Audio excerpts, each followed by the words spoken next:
ایک دن بادشاہ اپنے وزیروں اور مشیروں کے ساتھ دربار میں موجود تھا۔ بادشاہ کا موڈ کافی اچھا تھا۔ وہ نوجوان وزیر کی طرف مڑا اور مسکرا کر پوچھا، تمہاری زندگی کی سب سے بڑی خواہش کیا ہے؟ وزیر شرما گیا، اس نے منہ نیچے کر لیا۔ بادشاہ نے کہکا لگایا اور بولا، تم گھبراؤ نہیں، بس اپنی زندگی کی سب سے بڑی خواہش بتاؤ۔ وزیر گھٹنوں پر جھکا اور عاجزی سے بولا، حضور آپ دنیا کی خوبصورت ترین سلطنت کے مالک ہیں۔ میں جب بھی یہ سلطنت دیکھتا ہوں تو میرے دل میں خواہش پیدا ہوتی ہے کہ اگر اس کا 10واں حصہ میرا ہوتا تو میں دنیا کا خوش قسمت ترین انسان ہوتا۔ وزیر خاموش ہو گیا۔ بادشاہ نے کہکا لگایا اور بولا، میں اگر تمہیں اپنی آدھی سلطنت دے دوں تو تم کیا کرو گے؟ وزیر نے گھبرا کر اوپر دیکھا اور عاجزی سے بولا، بادشاہ سلامت، یہ کیسے ممکن ہے؟ میں اتنا خوش قسمت کیسے ہو سکتا ہوں؟ بادشاہ نے فوراً سیکرٹری کو بلایا اور اسے 2 احکامات لکھنے کا حکم دیا۔ بادشاہ نے پہلے حکم کے ذریعے اپنی آدھی سلطنت نوجوان وزیر کے حوالے کرنے کا فرمان جاری کر دیا۔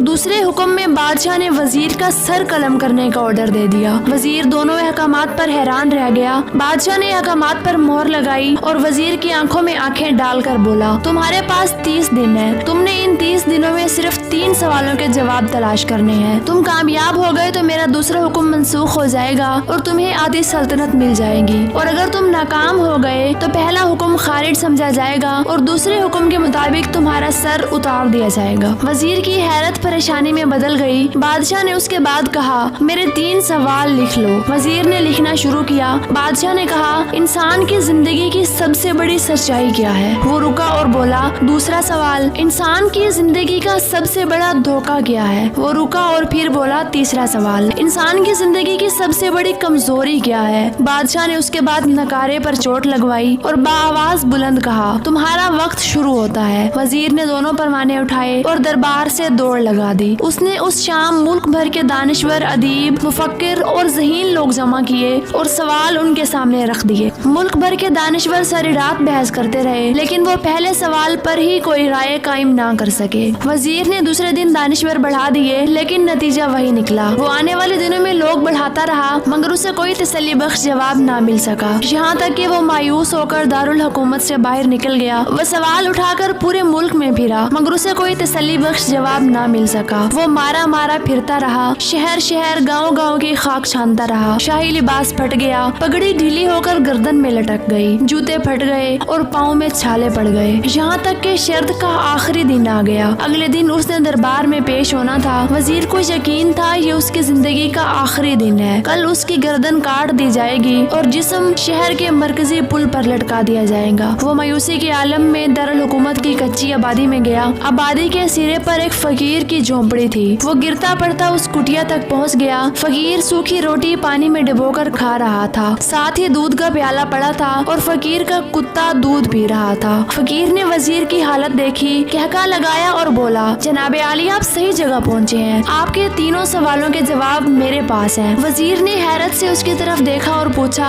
آپ نے کیسے اندازہ لگا لیا میں کون ہوں اور میرا مسئلہ کیا ہے؟ فقیر نے سوکھی روٹی کے ٹکڑے چھابے میں رکھے، مسکرایا، اپنا بوریا اٹھایا اور وزیر سے کہا، یہ دیکھیے، آپ کو بات سمجھ آ جائے گی۔ وزیر نے جھک کر دیکھا، بوریے کے نیچے شاہی لباس تھا۔